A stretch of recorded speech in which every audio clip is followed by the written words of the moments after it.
Hi, I'm Wendy Rinella with the Oakville Community Foundation. I've been invited by Enable Education to share our work on gender equality. In Canada, there are over 190 community foundations supporting and enhancing their local community by building local assets for the benefit of all our community members. So like many community foundations, Oakville's focused on equity and building a strong sense of belonging.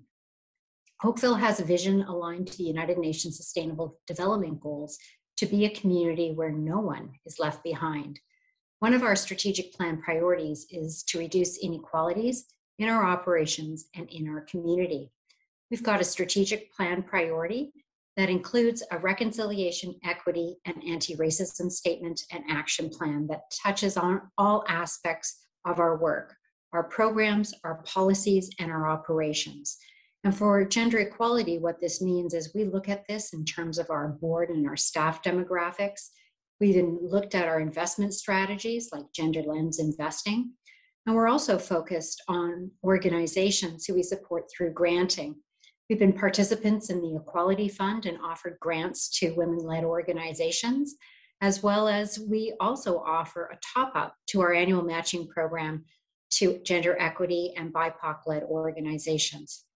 And we're very thankful for our friends at Enable Education who've helped us reach out to the local community by creating an online program that their volunteers and staff can take to learn about gender equity and anti-racism and begin their own personal journey.